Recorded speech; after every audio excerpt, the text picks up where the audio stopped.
ሰላም እንዴት ናችሁ? እንደምን አላችሁ? ሁሉ ሰላም አማን ነው ወይ? ባለፈው ያየነው አስደሳች የሆነ ዜናን እንዴት እንናገራለን የሚለውን አይተናል።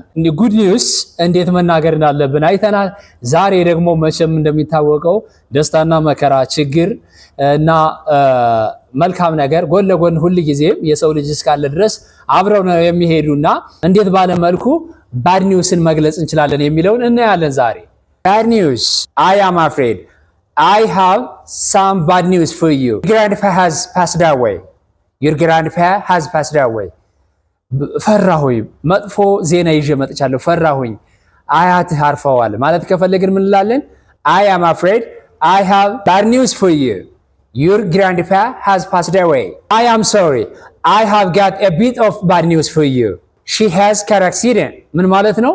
አዝናለሁ መጥፎ ዜና ይዤ ነው የመጣሁት ወይ የመኪና አደጋ አጋጥሟታል። She has car accident. I am sorry. I have a bit of bad news for you. She has car accident. I really don't know how to say it. She is in coma. ምን ማለት እንዳለብኝ አላቅም። ኮማ ውስጥ ነው ያለችው። በጣም ታማለች ማለት ነው። በጣም ታማለች ኮማ ውስጥ ነው ያለችው ለማለት ከፈለግን she is in coma. Unfortunately, I have bad news to share with you. I have bad news to share with you. Your brother is stabbed. ምን ማለት ነው? Your brother is stabbed. በስለታማ ነገር ተወግቷል። በጩቤ ሊሆን ይችላል ምናምን በስለታማ ነገር ተወጋ ለማለት stabbed እንላለን. So your brother is stabbed. Your brother is stabbed. I wish I didn't tell you this. Your uncle died yesterday. I wish I didn't tell you this. Your uncle died yesterday. አልነግርህ ደስ ይለኝ ነበረ አጎትህ ትላንትና ሞተ። አጎትሽ ትላንትና ሞተ. Your uncle died yesterday. I am deeply saddened to share this with you. I am deeply saddened to share this with you. But your sister is in critical situation. Your sister is in critical situation. በመጥፎ ሁኔታ ውስጥ ነው ያለችው። በጣም በከባድ ሁኔታ ውስጥ ነው ያለችው ማለት ከፈለግን your sister is in a critical situation. መጥፎ ዜና ተነገረን። ያን መጥፎ ዜና በምን መልኩ እንመልሳለን? መጥፎ ነገር መቼም በመጥፎ በተኮሳተረ ፊት ምናምን እኔን ራሱ እንደምታዩኝ እንደሆነ ያክል በመሰማት የሆነ ደስ እያለ ፈገግ እያልኩኝ አይደለም ማቀርበው እንደተለመደው። ሶ ይሄን እንዴት እንመልሳለን? እስኪ እንየው። ሰብስክራይብ፣ ኮሜንት፣ ሼር፣ ላይክ ማድረግህን ረስተሃል። ላስታውስ አድርገው እንቀጥል። I hardly believe it. I hardly believe it. ላምን አልችልም። hardly means barely. ላምን አልችልም። I hardly believe it. I can't believe it. I can't believe it. ማመን አልችልም። I can't believe it. My goodness. My goodness. የፈጣሪ አለ። My goodness. የፈጣሪ አለ። Oh my god. Oh my god. የፈጣሪ አለ። Oh my gosh. Informal English. Oh my gosh. መጥፎም ሊሆን ይችላል በጥሩ ዜናም ሊሆን ይችላል።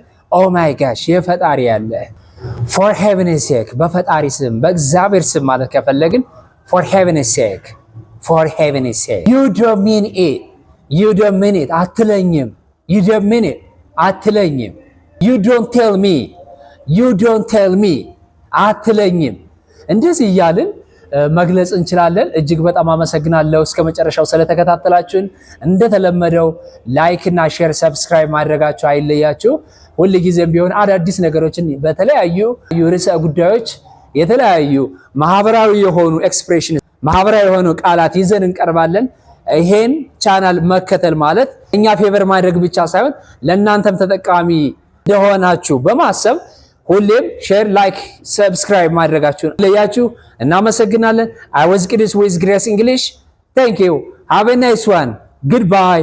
Scratching my skin and asking you to do what you've been doing all over again. Oh, it's a beautiful thing. Don't think I can keep it all in. I just gotta let you know what it is that won't let me go. It's your love. It just does something to me. It sends a shock right through me. I can't get